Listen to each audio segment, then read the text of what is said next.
Alice's Adventures in Wonderland by Lewis Carroll. Chapter 5. Advice from a Caterpillar. The caterpillar and Alice looked at each other for some time in silence. At last the caterpillar took the hookah out of its mouth and addressed her in a languid, sleepy voice. "Who are you?" said the caterpillar. This was not an encouraging opening for a conversation. Alice replied rather shyly, "I hardly know, sir. Just at present. At least, I know who I was when I got up this morning, but I think I must have been changed several times since then." "What do you mean by that?" said the caterpillar sternly. "Explain yourself." "I can't explain myself, I'm afraid, sir," said Alice, "because I'm not myself, you see." "I don't see," said the caterpillar. "I'm afraid I can't put it more clearly," Alice replied very politely, "for I can't understand it myself to begin with, and being so many different sizes in a day is very confusing." "It isn't," said the caterpillar. "Well, perhaps you haven't found it so yet," said Alice. "But when you have to turn into a chrysalis, you will some day, you know, and then after that into a butterfly, I should think you'll feel it a little queer, won't you?" "Not a bit," said the caterpillar. "Well, perhaps your feelings may be different," said Alice. "All I know is it would feel very queer to me." "You," said the caterpillar contemptuously. "Who are you?" Which brought them back again to the beginning of the conversation. Alice felt a little irritated at the caterpillar's making such very short remarks, and she drew herself up and said very gravely, "I think you ought to tell me who you are first." "Why?" said the caterpillar. Here was another puzzling question, and as Alice could not think of any good reason, and as the caterpillar seemed to be in a very unpleasant state of mind, she turned away. "Come back," the caterpillar called after her. "I've something important to say." This sounded promising, certainly. Alice turned and came back again. "Keep your temper," said the caterpillar. "Is that all?" said Alice, swallowing down her anger as well as she could. "No," said the caterpillar. Alice thought she might as well wait, as she had nothing else to do, and perhaps after all it might tell her something worth hearing. For some minutes it puffed away without speaking, but at last it unfolded its arms, took the hookah out of its mouth again, and said, "So you think you're changed, do you?" "I'm afraid I am, sir," said Alice. "I can't remember things as I used to, and I don't keep the same size for 10 minutes together." "Can't remember what things?" said the caterpillar. "Well, I've tried to say, 'How doth the little busy bee?' but it all came different," Alice replied in a very melancholy voice. "Repeat, 'You are old, Father William,'" said the caterpillar. Alice folded her hands and began. "You are old, Father William," the young man said, "and your hair has become very white, and yet you incessantly stand on your head. Do you think at your age it is right?" "In my youth," Father William replied to his son, "I feared it might injure the brain, but now that I'm perfectly sure I have none, why, I do it again and again." "You are old," said the youth, "as I mentioned before, and have grown most uncommonly fat, yet you turned a back somersault in at the door. Pray what is the reason of that?" "In my youth," said the sage, as he shook his grey locks, "I kept all my limbs very supple. By the use of this ointment, 1 shilling the box. Allow me to sell you a couple." "You are old," said the youth, "and your jaws are too weak for anything tougher than suet. Yet you finished the goose, with the bones and the beak. Pray how did you manage to do it?" "In my youth," said his father, "I took to the law, and argued each case with my wife, and the muscular strength which it gave to my jaw has lasted the rest of my life." "You are old," said the youth. "One would hardly suppose that your eye was as steady as ever, yet you balanced an eel on the end of your nose. What made you so awfully clever?" "I have answered 3 questions, and that is enough," said his father.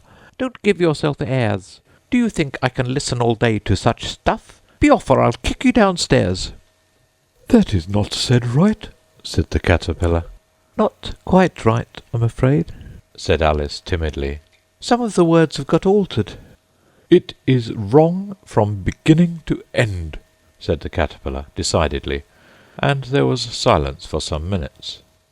The caterpillar was the first to speak. "What size do you want to be?"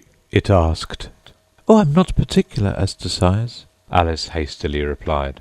"Only one doesn't like changing so often, you know." "I don't know," said the caterpillar. Alice said nothing. She had never been so much contradicted in her life before, and she felt that she was losing her temper. "Are you content now?" said the caterpillar. "Well, I should like to be a little larger, sir, if you wouldn't mind," said Alice. 3 inches is such a wretched height to be." "It is a very good height indeed," said the caterpillar angrily, rearing itself upright as it spoke. It was exactly 3 inches high. "But I'm not used to it," pleaded poor Alice in a piteous tone, and she thought of herself, "I wish the creatures wouldn't be so easily offended." "You'll get used to it in time," said the caterpillar, and it put the hookah into its mouth and began smoking again. This time Alice waited patiently until it chose to speak again. In a minute or two the caterpillar took the hookah out of its mouth, and yawned once or twice, and shook itself. Then it got down off the mushroom and crawled away in the grass, merely remarking as it went, "One side will make you grow taller, the other side will make you grow shorter." "One side of what? The other side of what?" thought Alice to herself. "Of the mushroom," said the caterpillar, just as if she had asked it aloud, and in another moment it was out of sight. Alice remained looking thoughtfully at the mushroom for a minute, trying to make out which were the 2 sides of it, and as it was perfectly round, she found this a very difficult question. However, at last she stretched her arms round it as far as they would go, and broke off a bit of the edge with each hand. "And now, which is which?" she said to herself, and nibbled a little of the right-hand bit to try the effect. The next moment she felt a violent blow underneath her chin. It had struck her foot. She was a good deal frightened by this very sudden change, but she felt that there was no time to be lost, as she was shrinking rapidly, so she set to work at once to eat some of the other bit. Her chin was pressed so closely against her foot that there was hardly room to open her mouth, but she did it at last, and managed to swallow a morsel of the left-hand bit. "Come, my head's free at last," said Alice in a tone of delight, which changed into alarm in another moment, when she found that her shoulders were nowhere to be found.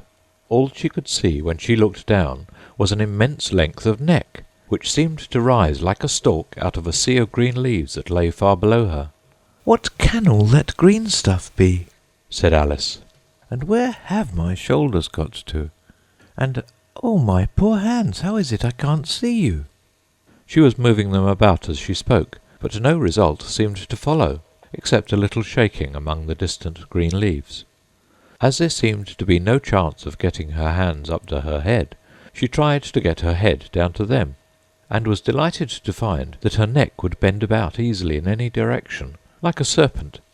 She had just succeeded in curving it down into a graceful zigzag, and was going to dive in among the leaves, which she found to be nothing but the tops of the trees under which she had been wandering, when a sharp hiss made her draw back in a hurry.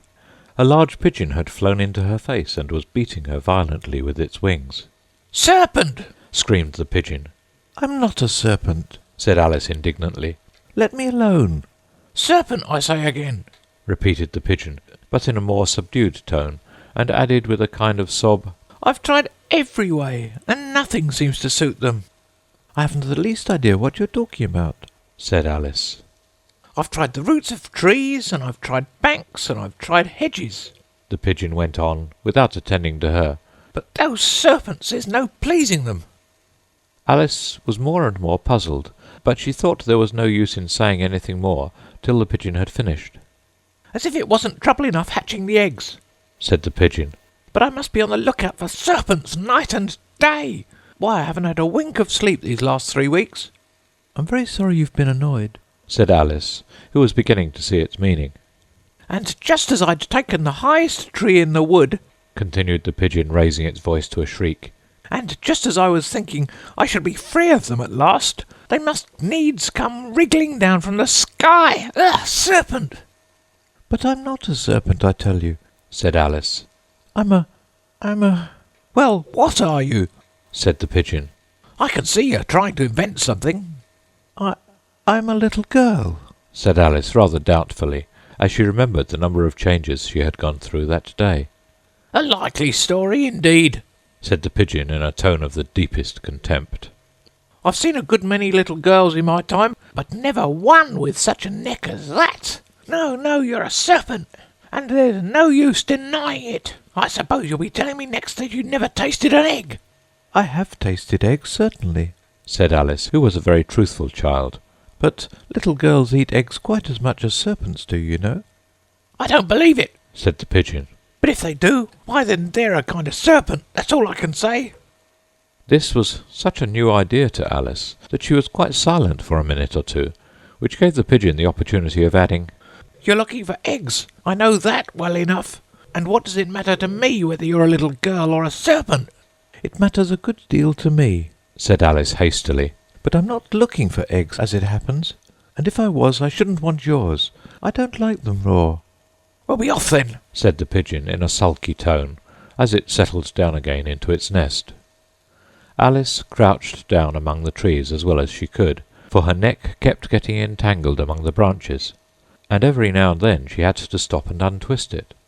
After a while she remembered that she still held the pieces of mushroom in her hands, and she set to work very carefully, nibbling first at one and then at the other, and growing sometimes taller and sometimes shorter, until she had succeeded in bringing herself down to her usual height.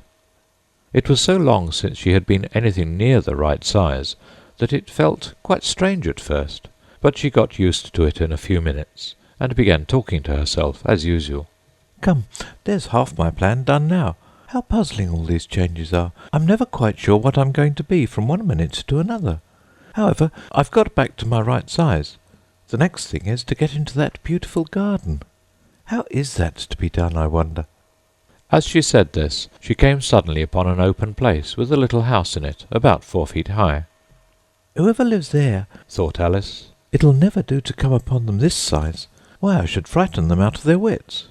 So she began nibbling at the right-hand bit again, and did not venture to go near the house till she had brought herself down to 9 inches high. End of Chapter 5 of Alice's Adventures in Wonderland.